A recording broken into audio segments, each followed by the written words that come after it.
तो आइए आज का सत्र प्रारंभ करेंगे भगवान से प्रार्थनाओं के साथ। जय राधा माधव कुंज बिहारी गोपी जन वल्लभा गिरिवरधारी यशोदानंदन ब्रज जन रंजन यमुना तीरा वनचारी। जय राधा माधव कुंज बिहारी जय राधा माधव कुंज बिहारी। ओम नमो भगवते वासुदेवाय ओम नमो भगवते वासुदेवाय ओम नमो भगवते वासुदेवाय। नारायणं नमस्कृत्यं नरं चैव नरोत्तमं देवीं सरस्वतीं व्यासं ततो जयमुदीरये। नष्टप्रायेषु भद्रेषु नित्यं भागवत सेवया भगवती उत्तम श्लोके भक्तिर्भवति नैष्ठिकी। कृष्णाय वासुदेवाय देवकी नंदनाय च नंदगोपकुमाराय गोविंदाय नमो नमः। जय श्री कृष्ण चैतन्य प्रभु नित्यानंदा श्री अद्वैत गदाधर शिवास आदि गौर भक्त वृंदा गुरुवे गुरुचंद्राय राधिकाय तदालये कृष्णाय कृष्ण भक्ताय तद्भक्ताय नमो नमः। मुकं करोति वाचालं पंगुं लंघयते गिरिं यत्कृपातमहं वन्दे श्रीगुरुं दीनतारिणं श्रीपरमानन्दमाधवं श्रीचैतन्येश्वरम्। हरे कृष्णा कृष्णा कृष्णा हरे हरे हरे राम राम राम हरे हरे। हरे कृष्णा से भक्तों और माताओं का हार्दिक स्वागत है आज की श्रीमद् भागवतम की इस कक्षा में। स्वागतम सुस्वागतम। और हम चर्चा कर रहे हैं श्रीमद् भागवतम स्कंद 1 अध्याय नंबर 10 और श्लोक संख्या आज हम पढ़ेंगे 17। तो 17 नंबर श्लोक आप सभी के सामने स्क्रीन पर आ चुका है। जो भक्त नए जुड़े हैं उनके लिए बता दें, हम लोग यहाँ पर श्लोक पढ़ते हैं, श्लोक का उच्चारण सभी भक्त लोग करते हैं। तो जब मैं श्लोक पढ़ूंगा तो मेरे पीछे आप सबको श्लोक पढ़ना होगा अपना माइक ऑन करके। तो जब श्लोक पढ़ा जाएगा तो सभी अपना माइक ऑन करेंगे और मेरे पीछे बोलेंगे और उसके बाद फिर से ऑफ कर लेंगे। आइए पढ़ते 17 नंबर श्लोक, मेरे पीछे सभी भक्त बोलेंगे।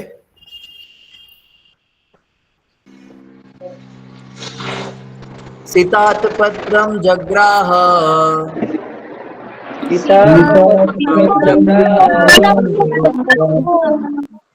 हरे कृष्ण प्रभु जी। हरे कृष्णा। मुक्ता दाम विभूषितम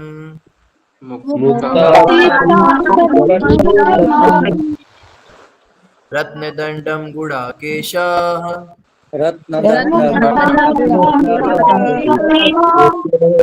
प्रियः प्रियतमस्यः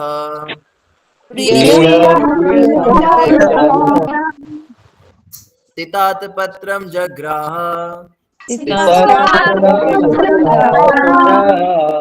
मुक्तादाम विभूषितम्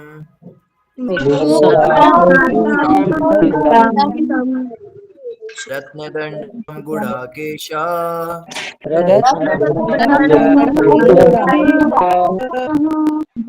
प्रियः प्रियतमस्यः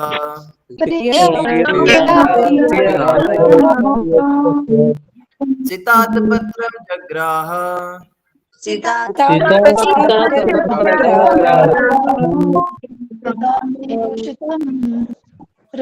मुक्तादाम विभूषितम्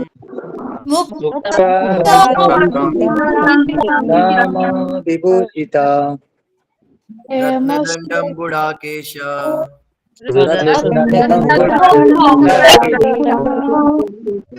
प्रियः प्रियतमस्यः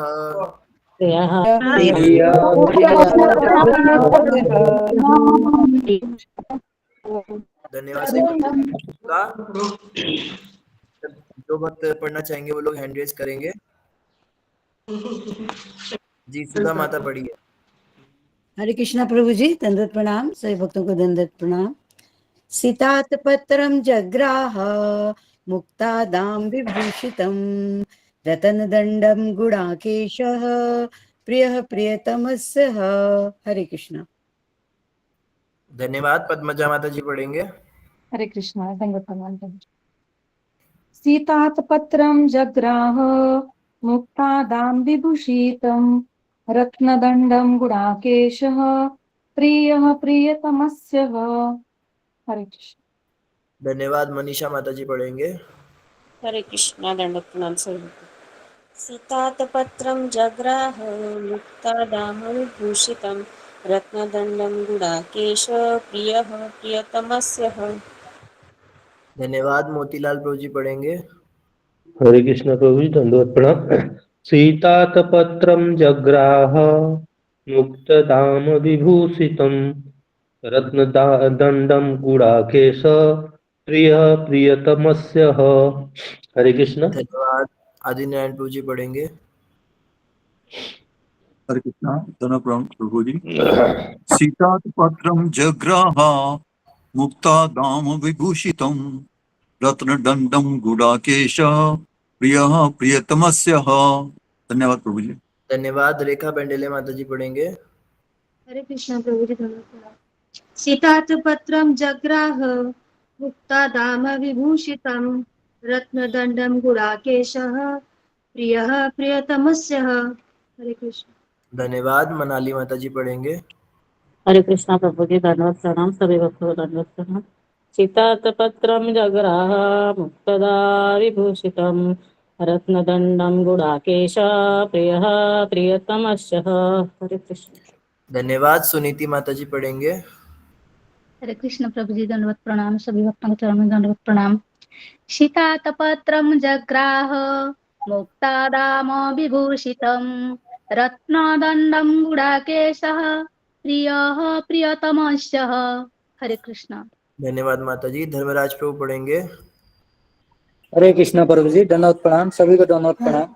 सीतातपत्रं जग्राह मुक्तदास विभूषितं रत्नदण्डं गुडाकेश प्रिय प्रियतमस्य प्रियतमस्य। धन्यवाद प्रभु जी। जी प्रमोद जी पढ़िए। हरे कृष्णा माता जी हरे कृष्णा प्रभु जी। पढ़िए। माता जी है। कोई बात, माता जी पढ़िए। सीतापत्रं जग्रह मुक्तादाम विभूषितं रत्नदण्डं गुडाकेश प्रियः प्रियतमस्य। हरे कृष्ण। धन्यवाद माता जी। सरिता माता जी पढ़ेंगे। हरे कृष्णा प्रभु जी दंडवत प्रणाम। सीतातपत्रं जग्राह मुक्तादाम विभूषितं रत्नदण्डं गुडाकेश प्रियः प्रियतमस्य। हरे कृष्णा। धन्यवाद। मनोरमा माता जी पढ़ेंगे। हरे कृष्ण प्रभु जी धन्यवाद सभी भक्तों को धन्यवाद। सीतातपत्रं जग्राह मुक्तादाम विभूषितं रत्नदण्डं गुडाकेशः प्रियः प्रियतमस्य। हरे कृष्ण प्रभु जी धन्यवाद। धन्यवाद। अंजलि माता जी पढ़ेंगे। सीतातपत्रं जग्राह मुक्तदाम विभूषितं रत्नदण्डं गुडाकेशः प्रियः प्रियतमस्य। धन्यवाद। अंकिता माता जी पढ़ेंगे। हरे कृष्ण प्रभु जी सभी भक्तों को दंडवत प्रणाम। सीतातपत्रं जग्राहं मुक्तादामो विभूषितं रत्नदण्डं गुडाकेशं प्रियप्रीतं नमस्ते। धन्यवाद। पूनम राणा जी पढ़ेंगे।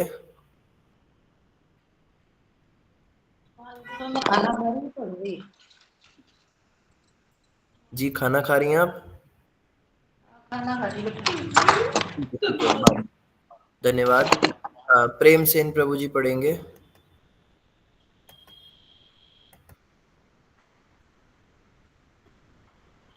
प्रेम सेन प्रभु जी। रंजना माता जी पढ़ेंगे। हरे कृष्ण प्रभु जी आपके चरणों में कुछ सॉरी सर प्रभु जी थोड़ा सा काम में बिजी हूँ प्रभु जी। कोई बात, कोई बात। कुछ मेहमान आने वाले हैं इसके लिए कहीं क्षमा कीजिएगा प्रभु जी। हरे कृष्ण धन्यवाद। संपा माता जी पढ़ेंगे। हरे कृष्ण प्रभु जी। हरे कृष्ण। सीतातपत्रं जग्राहो मुक्तादामो विभूषितं रत्नदण्डं गुडाकेश प्रिय प्रियतमस्य। हरे कृष्ण। संपा माता की आवाज सुने हुए बरसों हो गए। धन्यवाद माता जी। हाँ विशाल प्रभु जी पढ़ेंगे। जी हरे कृष्ण प्रभु जी, दंडवत प्रणाम। सभी भक्तों के चरणों में दंडवत प्रणाम।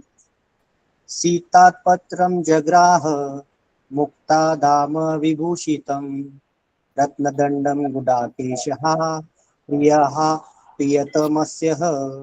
हरे कृष्ण प्रभु जी, दंडवत। धन्यवाद प्रभु जी। सिंपू देवी माता जी पढ़ेंगे, सिंपू देवी जी।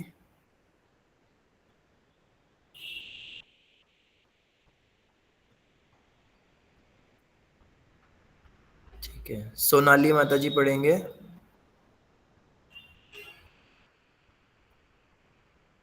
हाँ, हरे कृष्ण प्रभु। सिद्धार्थपत्रं जग्राह रत्नदंडं गुडाकेश प्रियतमस्यः। धन्यवाद। सुधाकर चौधरी प्रभु जी पढ़ेंगे। हरे कृष्ण प्रभु जी, दंडवत प्रणाम। सारे भक्तों को दंडवत प्रणाम।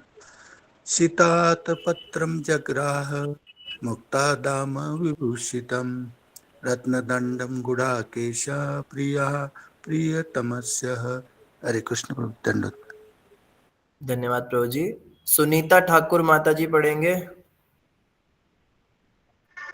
सितात पत्तर जगराह मुक्तादाम विभूषितम रतन दंड गुडाकेश प्रिय प्रीतम सह। धन्यवाद माता जी, बहुत बढ़िया। सुषमा सुषमा नेगी माता जी। जी जी हरे कृष्ण जी, दंडवत प्रणाम। पढ़िए माता जी। सितात्पत्रं जग्राह मुक्तादां विभूषितं रत्नदंडं केश प्रिया प्रियतमस्यः। हरे कृष्ण। धन्यवाद। अंजू शर्मा जी पढ़ेंगे। हरे कृष्ण प्रभु जी, दंडवत प्रणाम। सीतात्पत्रं जग्राह मुक्तादां विभूषितं रत्नदंडं गुडाकेशः प्रियः प्रीतमस्यः। हरे कृष्णा। गलती से क्षमा धन्यवाद। कीजिए। एक और हैंड रेज हुआ था अभी, सुषमा गोराई माता जी पढ़िए। जी प्रभु जी, दंडवत प्रणाम। सभी को दंडवत प्रणाम। सीतातपत्रं जग्राह मुक्तदाम विभूषितं रत्नदंडं गुडाकेश प्रियतमस्यः। हरे कृष्ण। बहुत बहुत धन्यवाद सही भक्तों का जिन्होंने भी श्लोक पढ़ा। तो आइए श्लोक पे चर्चा करते हैं। कल हमने पढ़ा था कि भगवान कृष्ण जब जा रहे थे तो शंख नगाड़े घंटे तबले और पता नहीं क्या क्या कितनी चीजें बज रही थी कल, वंशी इत्यादि। 10 प्रभु जी। 10 प्रभु जी। वेरी गुड वेरी गुड, सब ध्यान से सुनते हैं आप लोग, सब अच्छे बच्चे हैं। तो लगभग 10 चीजों के नाम थे और इत्यादि शब्द भी था। इत्यादि मतलब 10 के तो नाम गिनाए थे, इसके अलावा बहुत कुछ बज रहा था। और उसके बाद में क्या हुआ, हाँ 10 चीजें जो है बज रही थी कल। और इस प्रकार से उसके बाद क्या हुआ, स्त्रियों ने, जो स्त्रियां थी वो कहाँ चढ़ गई थी, कहाँ चढ़ी थी स्त्री? छत पे। ओ मतलब बालकनी पे, बालकनी पे प्रभु जी। शब्द क्या आया था संस्कृत में, किसी को याद है संस्कृत में क्या शब्द आया था? अटारी अटालिका। संस्कृत में क्या शब्द था? शिखरस से था ना कुछ, सिरस। हाँ जी पूनम राणा जी। शिखर था प्रभु जी, शिखर शिखर शिखर। तो पढ़ूंगी मैं। प्रसाद शिखर, राजमहल की शिखर। प्रसाद शिखर, प्रसाद शिखर। हाँ प्रसाद शिखर। तो राजमहल के शिखर पे चढ़ गई थी। जी पूनम राणा जी श्लोक पढ़ना चाहती हैं आप? श्लोक पढ़ूं? हाँ जी पढ़िए पढ़िए माता जी पढ़िए। सीतात्पत्रं जग्राह मुक्तादां विभूषितं रत्नदंडं गुडाकेश प्रिया प्रियतमस्य है। धन्यवाद। आपके भोजन में आपको डिस्टर्ब किया उसके क्षमा याचना।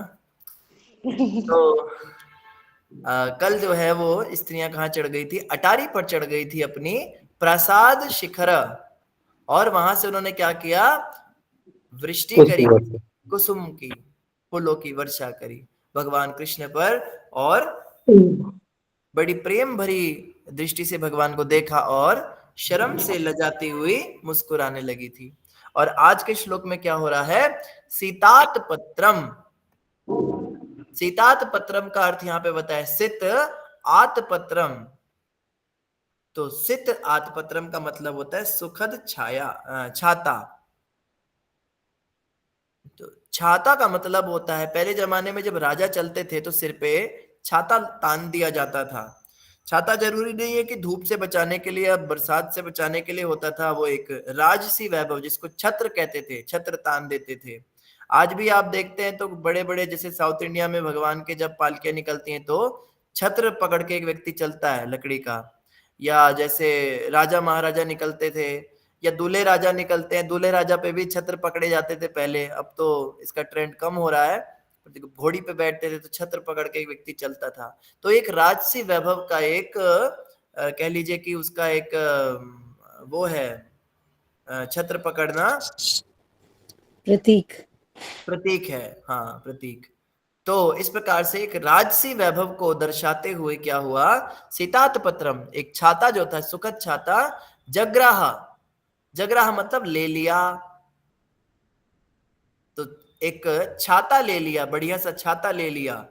किसने ले लिया ये आगे पता चलेगा कि कृष्ण भगवान ने लिया कि किसी सेवक ने लिया, तो किसी ने ले लिया। सीतात पत्रम जग्राह, सुखद छाता ले लिया। मुक्ता दाम, मुक्ता दाम का मतलब होता है मोतियों तथा झालर से सजा। और विभूषितम, विभूषितम मतलब किनारी लगा हुआ। तो मोतियों की झालरों से सजा हुआ था और किनारी लगा हुआ था। मतलब कोई ऐसा प्लास्टिक का छाता नहीं था जैसे बटन दबा के हम खोलते हैं वो फट जाते हैं, उसके बाद उसमें से पानी भी निकलता है, उसकी डंडियां एंटीना बन जाती हैं। तो ऐसा बेकार सा छाता आज के जमाने का नहीं था, वो बड़ा सुंदर मोतियों की झालरों वाला छाता था और उसको ले लिया गया। विभूषितम, बड़ा सुंदर लग रहा था, किनारी वाला। रत्न दंडम, उसका दंड कैसा था? रत्न दंडम, रत्नों से बना हुआ उसका दंड था। जो उसका डंडा था वो प्लास्टिक का नहीं था, लोहे का नहीं था, किसी मेटल का नहीं था, वो रत्नों से सजा हुआ था। रत्न दंडम, रत्नों के हत्थे वाला। तो सीतात पत्रम जग्राहा और मुक्ता, मुक्ता कहते मोती को, दाम का मतलब रस्सी, आपको पता ही है। तो रस्सी मतलब समझ लीजिए मोतियों की पंक्तियां, मोतियों की झालरें सुंदर सुंदर उसमें लटकी हुई थी। और विभूषितम रत्न दंडम, तो एक लगभग 1-1.5 लाइन तो खाली छाते का डिस्क्रिप्शन ही कर रही है कि छाता पकड़ा इतना सुंदर। अब प्रश्न उठता है छाते के ऊपर इतना क्या फोकस कर रहे हैं, छाते का इतना डिटेल में डिस्क्रिप्शन क्यों कर रहे हैं? इसका भक्ति से क्या लेना देना है, कौन बताएंगे? छाते को इतना लंबा डिस्क्राइब क्यों किया है? बोल देते कोई छाता पकड़ के चल रहे हैं। भक्त की भावना को लंबे टाइम तक डिस्क्राइब करना चाहिए, कैसे कैसे पकड़ा है, किसने पकड़ा है, उस पे छाता क्या सुंदर लग रहा है उसके बारे में क्यों बोला जा रहा है? कौन बताएंगे? भगवान का वैभव है। बहुत बढ़िया जवाब सुमित प्रभु जी ने बताया। भगवान का वैभव बता रहे हैं कि कितना भगवान का वैभव है कि छाते में भी इतना डिटेलिंग है। बहुत बढ़िया। प्रीति माता जी। हरे कृष्णा प्रभु जी, दंडवत प्रणाम। प्रभु जी, आध्यात्मिक जगत में कोई भी वस्तु निर्जीव नहीं होती है, सभी वस्तु सजीव होती है। तो वो शांत रस में छाता भी भगवान की सेवा कर रहा है, तो इसलिए शायद इसका वर्णन होगा। प्रभु जी, हरे कृष्णा। वेरी गुड आंसर प्रीति माता जी। और मैं भी यही एक्सपेक्ट कर रहा था कि भगवान का छाता भी दिव्य है। भगवान का छाता कोई ऐसे नहीं, कोई सजावट की चीज नहीं है, वो वस्तु नहीं है, वो व्यक्ति है। छाता भी बातें करता है, छाते का अपना स्वरूप है। हो सकता है हम में से कोई छाता हो भगवान का हम में से कोई भक्ति करके जब गोलोक धाम पहुंचे तो उसे पता लगे अरे मैं तो छाता हूं, तो वहां पे छाता बन के ऐसे भगवान के ऊपर खुल जाए और तन जाए। तो छाते का भी अपना स्वरूप होता है। बहुत बढ़िया। संपा माता जी। प्रभु हम लोग सब भगवान के दीपों सच्चे के अंदर ही हूँ। हम लोग माने कि ना माने वो अलग बात है, लेकिन हम लोग सब दीपों सच्चे के अंदर ही हूँ, यही मैं मानती हूँ। हरे कृष्ण। दिव्य किसके अंदर है? के अंदर। आपकी थोड़ी सी वॉइस ब्रेक हो रही माता जी।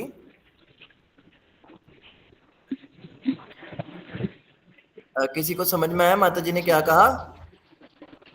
नहीं, भगवान की दिव्य छत्र अम्ब्रेला के अंदर, मतलब दिव्य छतरी के अंदर, भगवान की छत्र छाया में। हाँ हाँ हाँ, बिल्कुल सही छत्र बात, छाया में। बिल्कुल सही जवाब दिया संपा माता जी। छाते के ऊपर इतना फोकस इसलिए किया जा रहा है क्योंकि हम सभी भगवान की छत्र छाया में हैं। बहुत सुंदर जवाब जी। सुधा माता जी। प्रभु जी मेरा भी यही था कि सभी हम लोग भगवान के आश्रय में रहते हैं और उनका ही आश्रय हमें मिला हुआ है, तो उन्हीं के आश्रय में रहना चाहिए हमें। बहुत सुंदर जवाब सुधा माता जी। तो छाता जो है वो प्रतीक होता है आश्रय का। छाते का हम आश्रय लेते हैं, धूप से बचाता है, सर्दी से बचाता है। चलो सर्दी से तो नहीं बचाता, धूप से तो बचाता ही है, कम से कम बारिश से बचाता है। तो छाता जो है वो इस प्रकार से हमारी रक्षा करता है, हम उसकी शरण लेते हैं। इसी प्रकार से हम भगवान की भी शरण ले, तो भगवान भी लगभग छाते के जैसा ही काम करते हैं। भगवान का भी कार्य छाते जैसा ही है कि वो भी हमें समस्या, भौतिक जगत की जो समस्याएं हैं, तो भौतिक संसार रूपी दावाग्नि से हमको बचाते हैं, उस बारिश से हमको बचाते हैं, अंगारों की बारिश से बचाते हैं। तो बुलेट प्रूफ छाता है, गोलियां बरस रही हैं हम पे, AK-47 लदी हुई है माया ने और ठा ठा करके माया ठोके जा रही है गोलियां, लेकिन भगवान के नाम रूपी छाता अगर हमने खोला हुआ है, अर्थात अगर हम जाप कर रहे हैं हरे कृष्ण कृष्ण कृष्ण हरे हरे, हरे राम राम राम हरे हरे, इस महामंत्र का जाप निष्ठा पूर्वक 16 माला रोज प्रभुपाद जी के कहे अनुसार करेंगे तो कोई भी माया की गोली हमें लगेगी नहीं। और ज्यों ही हमने माला करने में गड़बड़ करी, माला जपने में हमारे से कुछ अपराध हुए, या कह लीजिए कि हमने उसको ध्यान से नहीं किया, तो तुरंत माया की गोली आर पार हो जाएगी, क्योंकि वो छाता हट जाएगा। तो नाम रूपी छाता भी जो है हमें बचाता है।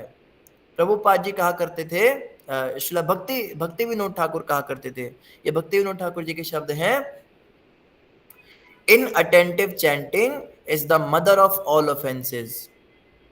असावधानी पूर्वक नाम जप करना ही सभी अपराधों की जननी है।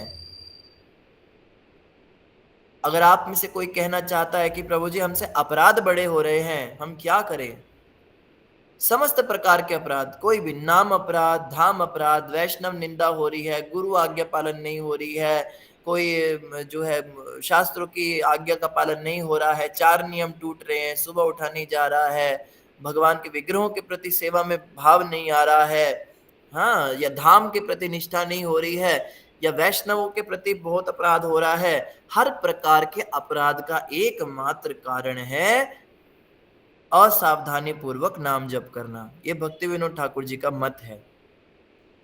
और जो भक्त जप के समय सावधान नहीं रहेगा, उससे इस तरह के अपराध होते ही रहेंगे, वो चाहे कुछ भी करता रहे, अपराधों से बच नहीं सकता। अपराध करते समय हम सावधान नहीं रह सकते, क्योंकि जिस समय हम अपराध कर रहे हैं उस समय तो हमें पता ही नहीं चलेगा हम अपराध कर रहे हैं, वो तो बाद में रियलाइज होता है ना। तो उस समय पे हम सावधानी नहीं रख सकते, लेकिन नाम जप करते हुए तो सावधान हो सकते हैं ना। नाम जप करते हुए, चैंटिंग करते हुए हम अटेंटिव क्यों नहीं रहते? तो चैंटिंग करते हुए हम सबको अटेंटिव रहना चाहिए, और इससे क्या होगा, अपराध होने की आशंका कम होगी, अपराध कम होंगे हमसे, और हमारा भक्ति में हमारी प्रोग्रेस होगी। तो यहाँ पे सितात पत्रम जग्राह, तो सुखद छाता ले लिया, मुक्ता दाम मोतियों से सजा और विभूषितम किनारी लगा, रत्न दंडम रत्नों के हत्थे वाला, किसने लिया? गुड़ाकेश। ये गुड़ाकेश शब्द कहीं सुना है आपने पहले? हाँ जी प्रभु जी, आपने बताया था। जी आपने बताया था पहले। हाँ, श्लोक में ये सुना है गुड़ाकेश प्रभु जी। शब्द भगवत गीता में सुना है। भगवत गीता कौन से श्लोक में है, बता सकता है? प्रभु जी भगवत गीता के सेकंड चैप्टर का गीता का स्टार्ट का है 12 भी नहीं उसके बाद ही आएगा वो, मतलब 20 से 25 श्लोक के बीच का है। हाँ, किसी को याद है वो श्लोक जहाँ पे शब्द आया गुड़ाकेश? एक मिनट बताते गुड़ाकेश परंतपा। अर्जुन को बोला गुड़ाकेश। हाँ, ये गुड़ाकेश शब्द जो है ये अर्जुन को बोला गया था। गुड़ाकेश का अर्थ बताया था जो नींद पर विजय प्राप्त कर चुका है, उसको गुड़ाकेश कहते हैं। गीता में आपने सुना होगा, इसके विषय में बड़ी लंबी चर्चा हुई थी वहां पे। तो गुड़ाकेश जो है ये अर्जुन के लिए आया। तो अर्जुन का यहाँ पे गुड़ाकेश का प्रभुपाद जी अर्थ बता रहे हैं, अर्जुन जो पटु योद्धा के रूप में अथवा जिसने नींद जीत ली है। प्रीति माता जी बताएंगे कौन सा श्लोक है। हरे कृष्णा प्रभु जी। प्रभु जी 10वें अध्याय का 20वें श्लोक में भी कहा है भगवान ने, मतलब और किसी श्लोक में भी हो सकता है, लेकिन उसमें तो है, अहम आत्मा गुड़ाकेश सर्वभूताशय स्थित अहम आदिश्च मध्यम च भूतानाम अंत एव च। हाँ, यहाँ 10वें अध्याय में भगवान ने स्वयं को भी गुड़ाकेश कहा है। धन्यवाद प्रीति माता जी। हे अर्जुन, मैं समस्त जीवों के हृदय में विराजमान हूँ, समस्त प्राणियों का आदि मध्य और अंत हूँ। हाँ, ये अर्जुन विभूति के लिए योग क्या है प्रभु जी इसमें? यहाँ भी अर्जुन के लिए ही बोला है। हाँ जी, हाँ जी। अच्छा, गुड़ाकेश अर्जुन के लिखा है। प्रभु जी फर्स्ट चैप्टर में है, कुरुक्षेत्र के युद्ध स्थल में सैन्य निरीक्षण में 24 नंबर श्लोक है। संजय उवाच एव मुक्तो ऋषिकेशो गुड़ाकेशन भारत तेनर्यो रूढ़ यो मध्य स्थाप्यत्वा यथोत्तमम्। ये है श्लोक।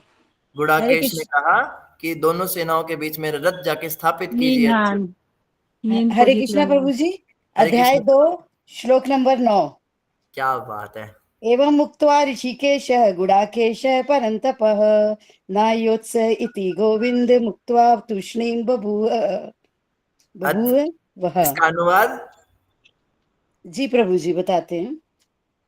हाँ, संजय ने कहा, इस प्रकार कहने के बाद शत्रुओं का दमन करने वाला अर्जुन कृष्ण से बोला, हे गोविंद, मैं युद्ध नहीं करूंगा, और चुप हो गया। हरे कृष्णा। Very good. सारे वो पूरे ऋषि मुनि बैठे हैं हमारे पास। कल पता नहीं क्या हो गया था ऋषि मुनियों को, आज सारे एक्टिव हो गए। तो धन्यवाद। 3 श्लोक हमने भगवत गीता के सुन लिए जिनमें गुड़ाकेश शब्द का प्रयोग हुआ है और तीनों जगह पे अर्जुन के लिए ही प्रयोग हुआ है। तो हो सकता है कि अर्जुन का एक पेट नेम हो, उसको गुड़ाकेश गुड़ाकेश कह के बुलाते होंगे उनके, गुड़ाकेश इधर आना जरा। तो ऐसे गुड़ाकेश शब्द जो है ये यहाँ पे भी प्रयोग हुआ है। अच्छा, आप में से किसी को याद है ये श्लोक कौन बोल रहा है, ये किसका उवाच है, कौन सुना रहा है ये बात सारी? संजय उवाच। नहीं, यहाँ पे भागवतम में, इधर इस वाले श्लोक में, सीतात्मकं जग्राह मुक्तदाम विभूषितम रत्नदंडम गुणाकेश प्रिय प्रियतमस्यः। प्रभु जी सूत गोस्वामी। ये सूत गोस्वामी सुना रहे पक्का? मेरे ख्याल में तो प्रभु जी सूत गोस्वामी है, बाकी थोड़ा बैक में जाना पड़ेगा। सूत गोस्वामी ही शायद सुना रहे, मुझे भी याद नहीं रहा, मैं भी बड़ा टाइम हो गया। आप में से कोई जरा पता करे ये श्लोक कौन बोल रहे हैं। हाँ, तो पूरा स्कंद प्रभु जी फर्स्ट कैंटो में तो सूत गोस्वामी ने ही बोला है, और सेकंड कैंटो में फिर सुखदेव गोस्वामी बोलना शुरू करते हैं। अच्छा, यहाँ पे सूत गोस्वामी का ही वाच्य है। धन्यवाद प्रीति माता जी।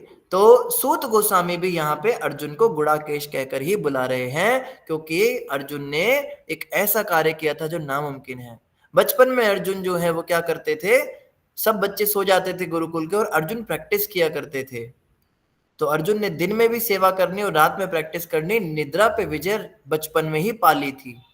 ये करना बहुत मुश्किल होता है, निद्रा से तो सभी दुनिया पराजित है, लेकिन अर्जुन ने ये महान कार्य किया था, इसलिए उनका नाम पड़ा गुड़ाकेश। तो खैर यहाँ पे खुलासा हुआ कि छाता किसके हाथ में है। तो छाते के बारे में तो बहुत सुना, छाता था, उसमें मोती की झालर थी, सब था, डंडा भी उसका बड़ा सुंदर था। और किसके हाथ में था? गुड़ाकेशा, अर्जुन के हाथ में वो डंडा था। और प्रियः प्रियतमस्य, प्रियः का मतलब है अत्यंत प्यारा, प्रियतमस्य मतलब अत्यंत प्रिय का, हा मतलब ऐसा ही किया। तो यहाँ पे प्रियः और प्रियतमस्य ये शब्द किसके लिए आया? ये भगवान के लिए आया है। प्रियः शब्द आया भगवान के लिए, और प्रियतमस्य का मतलब होता है कि भगवान के भी बड़े प्रिय मित्र थे, अर्जुन भी प्रिय थे भगवान को। तो उन्होंने क्या किया था? उन्होंने छाता लिया था। तो आइए अनुवाद पे थोड़ी चर्चा कर लेते हैं। प्रभुपाद जी बता रहे हैं, उस समय महान योद्धा तथा निद्रा को जीतने वाले अर्जुन ने जो कि परम प्रिय भगवान का घनिष्ठ मित्र था। तो यहाँ प्रिय प्रिय शब्द आ गया भगवान के लिए और प्रियतमस्य आ गया अर्जुन के लिए, जहां तक मुझे समझ में आ रहा है। कोई मुझे करेक्ट कर सकता है अगर मैं गलत हूं तो। और एक छाता ले लिया जिसका हाथ रत्नों का था और जिसमें मोतियों की झालर लगी हुई थी। तो ये अर्जुन ने छाता क्यों ताना है? अच्छा, ये छाता क्यों तान दिया? क्या वहां पे उनको डर था कि भगवान कृष्ण को टैनिंग हो जाएगी, या उनको डर था कि मौसम खराब हो रहा है? कौन बताएंगे? प्रेम और आदरवश प्रभु प्रभु जी जी, आदर प्रेम और देने के आदरवश। लिए। हाँ, प्रेम और आदरवश, बहुत सही जवाब। भगवान का ऐश्वर्य प्रभु जी, है ना?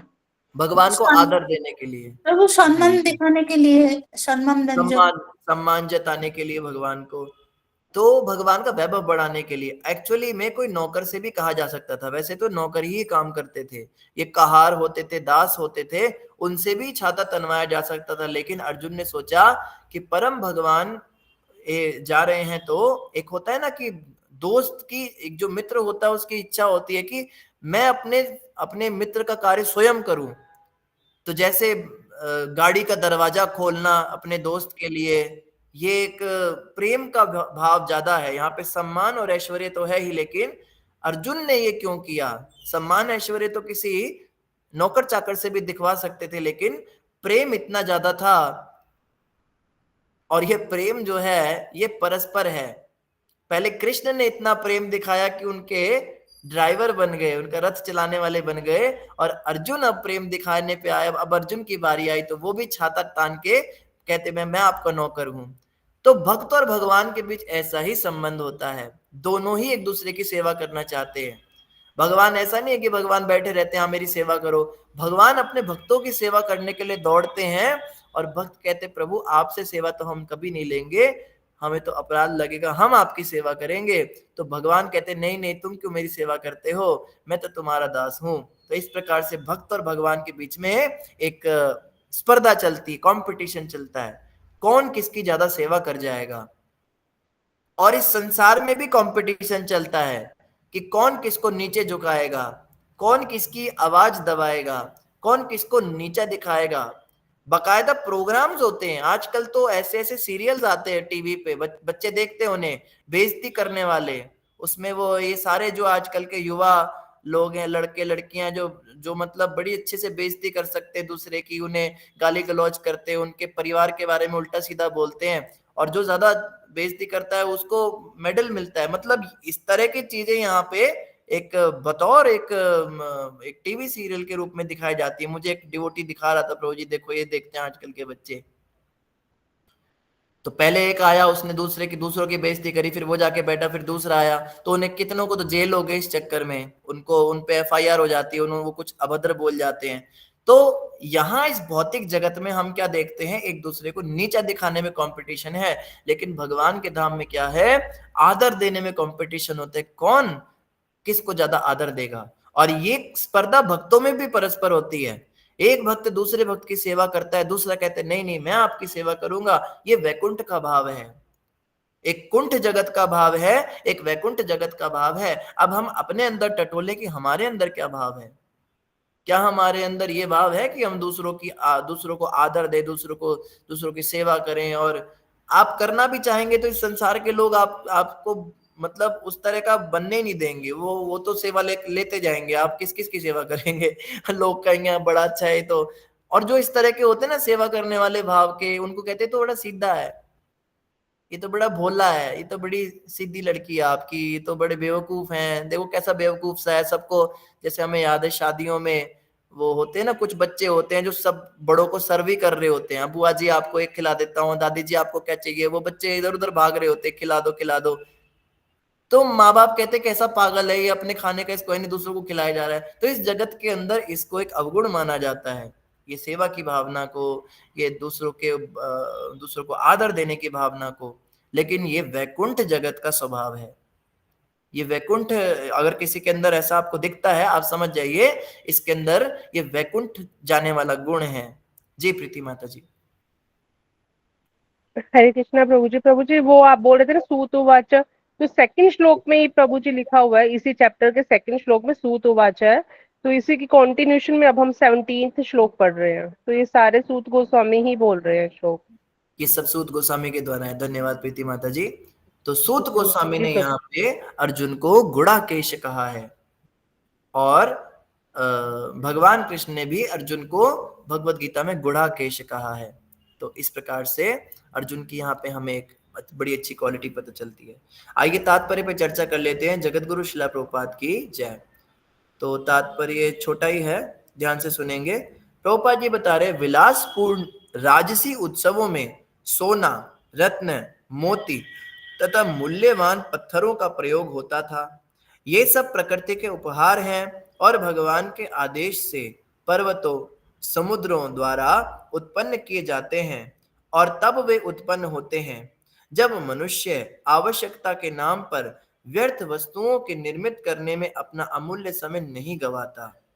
औद्योगिक उपक्रमों के तथाकथित विकास से वे सोना, चांदी, पीतल तथा तांबा जैसी धातुओं के बजाय गटापार्चा के बर्तनों को काम में लाते हैं। ये गटापार्चा क्या होता है? चलो कुछ होता होगा। वे शुद्ध घी, मार्गरीन के स्थान पर कृत्रिम घी का प्रयोग कर रहे हैं और शहरी जनसंख्या के चौथाई भाग के पास रहने के लिए तो कोई आश्रय स्थान भी नहीं है। प्रभुपाद जी यहाँ पे बता रहे हैं कि मोतियों से उन्होंने हार सजाए थे, उन्होंने प्लास्टिक से नहीं सजाए थे। तो पहले क्या होता था ना, प्रकृति देती थी, प्रकृति सोना ना, मेरे देश की धरती सोना उगले उगले हीरे मोती। तो ये सच में था, हीरे मोती इनकी खाने होती थी, खदानें होती थी, सोना चांदी निकलता था, तो लोग उसी से प्रयोग करते थे। पहले लेबोरेटरीज नहीं बनाई जाती थी कि हम प्लास्टिक बनाएंगे लेबोरेटरीज में। हमने आजकल कितने तरह के वो बन गए, प्लास्टिक में भी कितनी वैरायटी है। ये हार्ड प्लास्टिक है, ये रिसाइक्लेबल प्लास्टिक है, नॉन बायोडिग्रेडेबल, बायोडिग्रेडेबल, दुनिया भर की वस्तुएं बना रहे हैं। प्रभुपाद जी कहते हैं लोग इन सब में समय बर्बाद नहीं करते थे, जो नेचुरल चीजें मिलती थी उन्हीं को प्रयोग में लाते थे और नेचुरल वस्तुएं ही हमारे लिए सबसे अच्छी हैं। आजकल हर्बल का जमाना है, हर्बल लिख दो किसी चीज के नाम के आगे तो वो बहुत बिकती है। हर्बल शैम्पू, हर्बल चाय, herbal soap, herbal dish wash bar.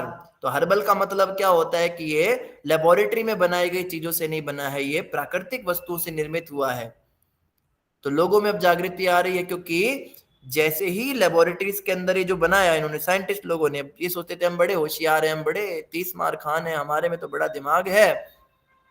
तो अपने दिमाग का भरपूर प्रयोग करके इन्होंने CFC कार्बन्स बनाए, क्लोरोफ्लोरोकार्बन्स बनाए। उससे क्या हुआ, उन गैस की वजह से ओजोन लेयर में छेद ही कर डाला। अब उसकी वजह से सूर्य की किरणें सीधा धरती पर आती, यूवी रेडिएशंस आती हैं और कितने लोगों को तो कैटरैक्ट हो गया, कितने अंधे हो गए, कितनों को स्किन बर्न हो गया और कितना तो ग्लोबल वार्मिंग बढ़ गया, ग्लेशियर पिघल गए पहाड़ों के ऊपर। इतनी तबाही इन्होंने मचा दी सिर्फ अपने दिमाग की सनक पूरी करके, अपने प्रयोगशाला के अंदर एक नई खोज करके। ये वैज्ञानिक, जब भी नास्तिक वैज्ञानिकों की बात हो रही है, ये नास्तिक वैज्ञानिक जब भी कोई खोज करते हैं तो कोई ना कोई उपद्रव ही करते हैं। और विडंबना देखिए, आज भी वैज्ञानिकों को ही पुरस्कार मिलते हैं। इस वैज्ञानिक को पुरस्कार दिया जाता है, इन्होंने प्लास्टिक का आविष्कार किया, एक ऐसी चीज जिसमें आप लिक्विड भी डाल सकते हो, सॉलिड भी डाल सकते हो, किसी भी प्रकार की चीज स्टोर कर सकते हो और वो कितने भी दिन तक चलती है, ना टूटती है ना फटती है, और बहुत बढ़िया चीज बनाई। आपको पता है जो शेविंग क्रीम होती है, स्प्रे वाली शेविंग क्रीम जो यूज करते हैं, या जितने भी लोग गाड़ियां यूज करते हैं, व्हीकल, कोई भी आपके पास स्कूटी, गाड़ी, मोटरसाइकिल कुछ भी है, या जिसके घर पे फ्रिज है, इनके अंदर से CFC एमिशन होता है। इनके अंदर से वो CFC गैस निकलती है जो सीधे पर्यावरण को दूषित करके ऊपर जाके ओजोन लेयर को खराब कर रही है। अब इस विषय में विदेशों में जागृति हुई, उन्होंने कहा ये तो खराब चीज बन गई, तो अब वो ढूंढ रहे हैं, उसका कुछ सोल्यूशन ढूंढ रहे हैं। अब वो सोल्यूशन क्या करेंगे आप पहले प्रकृति को बर्बाद करते हैं। 84 लाख योनियों में सिर्फ आपका ही तो अधिकार नहीं है पृथ्वी पर, प्रकृति पर, बाकी जीव जंतुओं का भी तो अधिकार है। आप इतनी बर्बादी करते, आपने वाटर पॉल्यूशन किया, आपने सारे गंदे गंदे जो अपने नाले थे, जितने भी ये आपके कारखाने चलते हैं, फैक्ट्री चलती है, उनके सड़े सड़े पानी को आपने नदियों में डाल के नदियों का पानी जानवरों के लिए भी पीने लायक नहीं छोड़ा। वो भी बेचारे दर दर भटक रहे हैं या उस पानी को पी के मर रहे हैं। अपना तो नुकसान करते हैं। जैसे दिल्ली की हम वीडियो देख रहे थे, वो बेचारी बहुत मेहनत कर रही है दिल्ली के अंदर, उसको यमुना को साफ कर रही है। यमुना का इतना बुरा हाल कर रखा है मनुष्यों ने। दिखा रहे थे यमुना के अंदर रहने वाली एक्वेटिक लाइफ मर रही है, उसका इतना प्रदूषण हो गया, मछलियां मर गई पानी के अंदर। अब मनुष्य क्या सोचता है, हम सिर्फ अपने बारे में सोचेंगे, सेल्फिश लाइफ।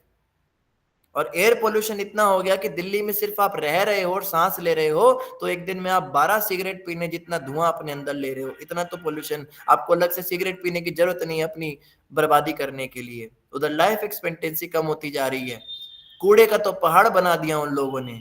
तो इतना तो हम लोग, और ये तो सिर्फ दिल्ली की बात है, बाकी जगह पर भी, सब जगह पे। तो ये वैज्ञानिकों की जो नई नई खोजें हैं, ये पर्यावरण को दूषित करती हैं। अब यहीं पर हम देखते हैं, पहले जो ऋषि मुनि हुआ करते थे, पहले में और अब में क्या अंतर है। पहले के जो ऋषि मुनि या पहले मनुष्य भी, जो जनजातियां होती थी, आदिवासी क्षेत्र होते थे, पहले के लोग अपने जीवन शैली को ढाल लेते थे परिस्थिति के हिसाब से। पहाड़ों पे रहते थे तो पहाड़ों के अनुसार अपना जीवन का, अपना रहने का तरीका बदलते थे, अपना तौर तरीका, अपने घर बनाने की शैली वैसी बनाते थे अपना। अब क्या करते लोग, अपने हिसाब से पर्यावरण को बदल देते हैं। पहाड़ों के अंदर टनल निकाल देते हैं, धरती के अंदर से वो पूरे मेट्रो की रेल निकाल दी, धरती के अंदर ये सुरंगें बनाना, ये सब करना, ये जो है ये कहीं ना कहीं शास्त्रों में मना किया गया है, ये नहीं करना चाहिए।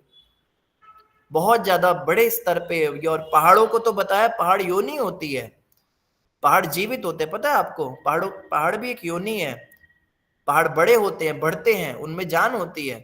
पहाड़ों के अंदर से ऐसे रास्ते बनाना, पहले नदियां वगैरह होती थी, उन पे पुल बनाए जाते थे, अब तो नदी के ऊपर डैम बना के नदी बंद कर देते हैं। तो मनुष्य अपना प्रभुत्व दिखा रहा है प्रकृति पर, देखो मेरा कंट्रोल कितना है। हमने पहाड़ों में रास्ते बना दिए, हमने नदी बंद कर दी, हमारे हाथ में पर्यावरण है। चाइना के लोग तो आर्टिफिशियल बारिश भी कर देते हैं, जब कभी बारिश नहीं होती तो वो बारिश भी ला देते हैं। तो प्रभुपाद जी यहाँ पे यही बातें बता रहे हैं कि प्रकृति के अनुसार जीना चाहिए। प्रकृति जो हमें वस्तुएं प्रदान कर रही हैं, उनके साथ हमें प्राकृतिक रूप से जीना चाहिए, ना कि हमें आर्टिफिशियल तरीके से। अब तो खैर हम क्या कर सकते हैं, पहले हमारे बाप दादा कभी किसी जमाने में सोने चांदी की प्लेट में खाते थे।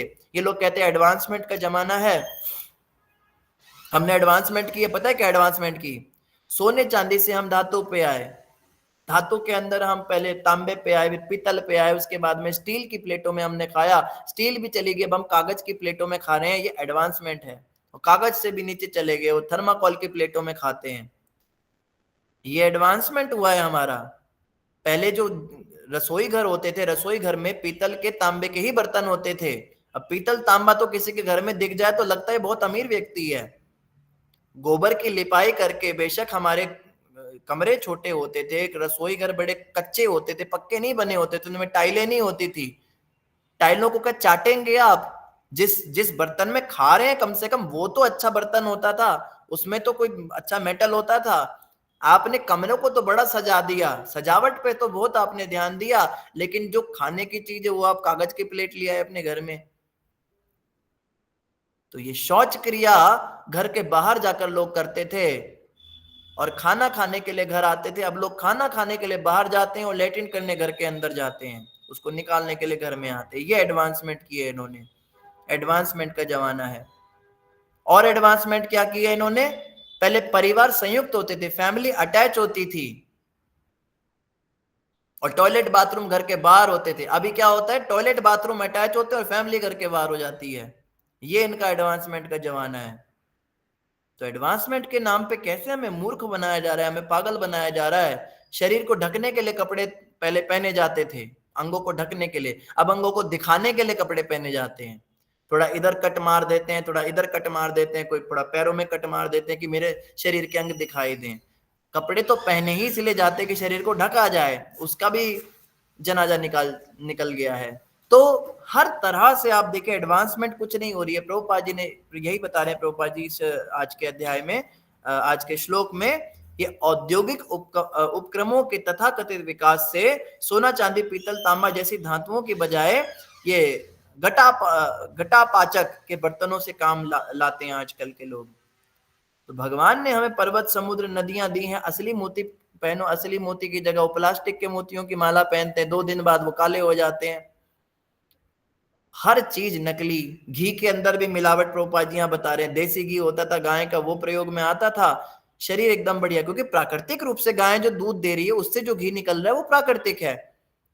लेकिन हमने डालडा घी का आविष्कार किया, उस डालडा के मार्केट में आते कितने लोग डालडा हो गए, इतनी बुरी हालत हो गई, लोग मरने लगे, तब डालडा पे बैन लगाना पड़ा, डालडा की सारी कंपनियां बंद करानी पड़ी, फिर उसकी जगह पे फिर रिफाइंड और ये सब वनस्पति ऑयल और ये सब आए उसके बाद में। तो अब इनका ट्रेंड चल रहा है। लेकिन जो प्राकृतिक देसी घी था, घी बचा ही नहीं, क्योंकि गाय बची नहीं, गाय काट रहे हैं। गायों को हर घर के अंदर 2-3 गाय बंधी होती थी, कंपलसरी था पहले, हर घर में 2-3 गाय होती ही होती थी। आजकल तो मुंबई जैसे ऐसे शहर हैं, भारत की बात बता रहा हूं, गायों को रखना ही गैर कानूनी है भारत देश के अंदर, और कुत्ते रखना कानूनी है। ये कुत्ते पालना विदेशी सभ्यता है। कुत्तों को घर के अंदर हम कभी नहीं लाते थे, कुत्तों को हम दहलीज पे रोटी डालते थे, ये हमारा नियम था। कुत्तों को भी इतना अकल था कि घर के अंदर नहीं जाना होता है, उनको भी ट्रेनिंग थी। अभी तो कुत्ते तो सब जगह, बिस्तर पे क्या, पूजा के कमरे में क्या, हर जगह लैट्रिन बाथरूम वही वैसा ही घूम रहा है, सब जगह बाल बिखेर रहा है अपने, कहीं भी टटी पेशाब कर रहा है, ही टॉमी ने हक दिया, टॉमी ने मुंह दिया, है साफ कर लेते हैं। और पता है विदेश के अंदर तो नियम है, जब आप अपने कुत्ते को घुमाने ले जाते हो सड़क पे, अगर वो लैट्रिन कर दे तो आपको अपने हाथों से उसको उठाना पड़ता है। गुरु महाराज बताते हैं, एक बार महाराज जी मॉर्निंग वॉक कर रहे थे वहां, पता नहीं कौन से देश की बात बताते हैं, तो एक लड़की थी, वो कुत्ता घुमा रही थी, तो हाथ में उसकी कुछ वो ब्रेड कुछ था, वो कुछ खा रही थी बर्गर वगैरह, तो रास्ते में उसके कुत्ते ने लैट्रिन कर दी। अब वो बेचारी इधर उधर देखने लगी, उसको तो चालान हो जाता। तो एक हाथ में रस्सी है कुत्ते की, एक हाथ में ब्रेड है, उठाए कैसे? वो जो ब्रेड थी उसने वैसे दांत में दबा ली और अपने हाथ से वो उसने उठाया, उसका वो मल जो था वो पैकेट में फेंक दिया और फिर उसी हाथ से फिर से वो खाने लगी। महाराज कहते उसने हाथ भी नहीं धोए। तो ये तो विदेशी सभ्यता है, और भारत के लोग भी ये कर रहे हैं। भारत में भी ये नियम आने वाले हैं, सड़क पे जो बड़े बड़े शहर हैं उनमें नियम आएंगे, क्योंकि हम तो विदेशों की नकल उतारेंगे, हमें तो विदेशी बनना है। तो ये पागलपन कम से कम भक्त लोग छोड़ें, जो डिवोटीज हैं, वैष्णव हैं, वो तो इन बातों को समझें कि मूर्ख बनाने वाली बातें हैं। वैदिक सभ्यता, वैदिक संस्कृति, सनातन संस्कृति क्या है? आप जितना हो सके प्राकृतिक जीवन जिए, प्रकृति के साथ जिए। पहले लोग सूर्य के साथ उठते थे और सूर्य के साथ सो जाते थे, घड़ी नहीं लगानी पड़ती थी। अभी तो क्या, कुछ तो ऐसे ऐसे शहर है, नाइट लाइफ है वहां पे। दिल्ली मुंबई में क्या है, रात को 2 बजे भी आप बाहर निकलेंगे सड़कों पे तो लगेगा जैसे दिन के 2 बजे हैं। दुकानों पे भीड़ लगी है, खाने पीने की रेहड़ियां चल रही है, निशाचरों का जीवन। तो सब कुछ बिल्कुल तहस नहस सा हो रहा है। प्रभुपाद जी, बड़ी कृपा भगवान की, प्रभुपाद जी को भगवान ने भेजा। कम से कम प्रभुपाद की कृपा से जितने बचेंगे उनके अनुयायी, वो तो वैदिक तरीके से जिएंगे और अच्छे प्राकृतिक तरीके से जीवन को जी पाएंगे। तो आज यही संदेश आज के श्लोक का, इन्हीं शब्दों के साथ सभी का धन्यवाद। ग्रंथराज श्रीमद् भागवतम महापुराण की जय, जगत गुरु श्रील प्रभुपाद की जय, गौर भक्तवृंद की जय। आप सभी भक्तों से प्रार्थना है, अगर आप में से कोई जाना चाहता है तो जा सकते हैं, कथा समाप्त हो गई है। जो प्रश्न उत्तर सुनना चाहते हैं वो भक्त रुक सकते हैं। तो किसी भक्त का कोई प्रश्न है तो कृपया करके हैंड रेज करेंगे। हरे कृष्णा।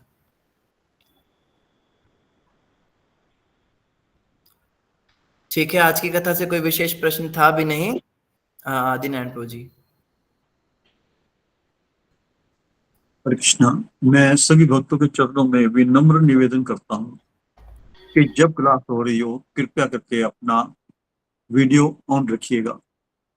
अगर प्रभु जी भी वीडियो ऑफ करके सिर्फ ऑडियो में हमें लेक्चर दें तो उतना हमें मजा नहीं आएगा, उतना आनंद नहीं आएगा, उतने हमारे दिमाग में घुसेगा नहीं, क्योंकि हम साक्षात हमारे सामने बैठे हैं।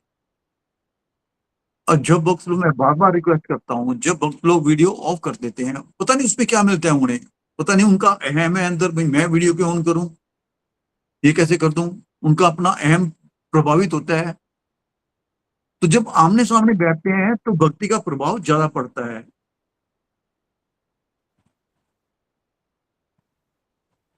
तो अगर आपको ये लगता है कि आपको नजर लग जाएगी, तो हम पहले नजर बट्टू घुमा दिया करेंगे। तो कृपया करके अपना वीडियो ऑन रखिएगा। जी प्रभु जी, धन्यवाद। हरे कृष्णा। एक बात और प्रभु जी, कल मैं सोच रहा था, पता नहीं कहनी चाहिए नहीं कहनी चाहिए, जब भक्त लोग पूछते हैं कई बार कि हम भगवान को कैसे याद रखें, जगह जगह याद कैसे करें, हर टाइम याद रखें, मेरे दिमाग में आया एक आइडिया कि भक्त लोग अपने बच्चों का घर का नाम कम से कम बदल दें। गोविंद, कृष्णा, माधव, कान्हा, ये रख दें, अपने घर का नाम बदल दे बच्चों को। जब उनको पुकारेंगे तो भगवान का नाम आएगा उनके दिमाग में, मैं भगवान का नाम ले रही हूं या भगवान का नाम ले रहा हूं। तो ऐसे भी हमारा थोड़ा सा प्रोग्रेस तो हो ही सकती है ना प्रभु जी। बिल्कुल आदिनारायण प्रभु जी, बहुत ही अच्छा आइडिया है आपका, आपका बहुत बहुत धन्यवाद।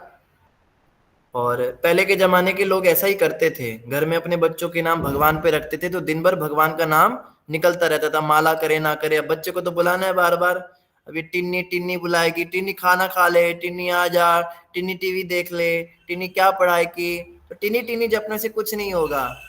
अब आप अपनी बच्ची का नाम राधे रख दोगे, उसका नाम आप ललिता रख दोगे, उसका नाम लक्ष्मी रख दोगे, है ना। ये तो इतना सुंदर, इतने पार्वती नाम, इतने अच्छे अच्छे नाम है, भगवान के ऊपर नाम रख सकते हैं। और तो कृष्ण प्रिया, विष्णु प्रिया, कृष्ण प्रिया, माधव प्रिया, कृष्ण विष्णु प्रिया, देवहूति, दुनिया भर के नाम। वैष्णवी। हाँ, अभी भागवतम में इतने सारे नाम, इसमें गरुड़ पुराण में भी कितने सारे नाम हमने पढ़े थे, दुनिया भर के नामों की लिस्ट है। तो उन नामों से आप अपनी बच्चों का नाम रख सकते हो।